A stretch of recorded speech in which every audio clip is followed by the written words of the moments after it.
থাকার কারণে জলকামানের যে স্রোতটা সরাসরি আমরা গতকাল প্রেস ক্লাব থেকে যমুনার বাসমুখী যাচ্ছিলাম।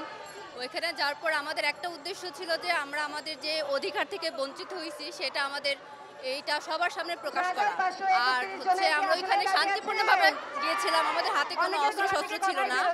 ওইখানে যাওয়ার পর পুলিশ আমাদের উপর অতর্কিত হামলা চালায়, কোনো রকম কথাবার্তা ছাড়াই তারা আমাদেরকে জলকামান নিক্ষেপ করে।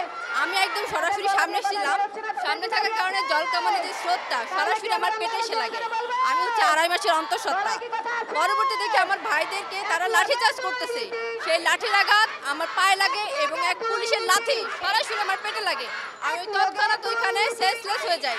আমি সেন্সলেস হওয়ার পরে আমার সুপারিশপ্রাপ্ত ভাই বোনেরা আমাকে নিয়ে ঢাকা মেডিকেল ইমার্জেন্সি যায়।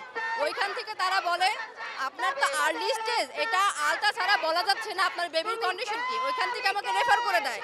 তারপর আমি যে একটা প্রাইভেটে যে একটা আলট্রা করি, আলট্রা করার পর জানতে পারি আমার বেবির এখানে একটা সমস্যা হয়েছে। এই মুহূর্তে আপনারা বলেন আমরা কি আমাদের চাকরির জন্য নিজেদের জীবন বলি করবো? এর জন্য কি আমরা বৈষম্য বিরোধী আন্দোলন করছিলাম? বৈষম্য কোথায় দূর হলো? বৈষম্য তো আছে।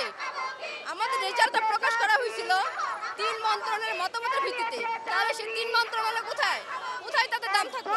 আমাদের যে শিক্ষা গণশিক্ষা উপদেষ্টা বিধান রঞ্জন স্যার বলেছিল আমাদের 6531 জনের থেকে একজনও বাদ যাবে না, তাহলে কেন তার কোথার দাম গেল?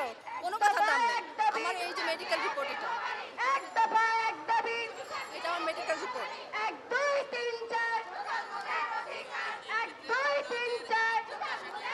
আমাদের প্রত্যাশা আমাদেরকে রাষ্ট্র সুপারিশ প্রাপ্ত করছে।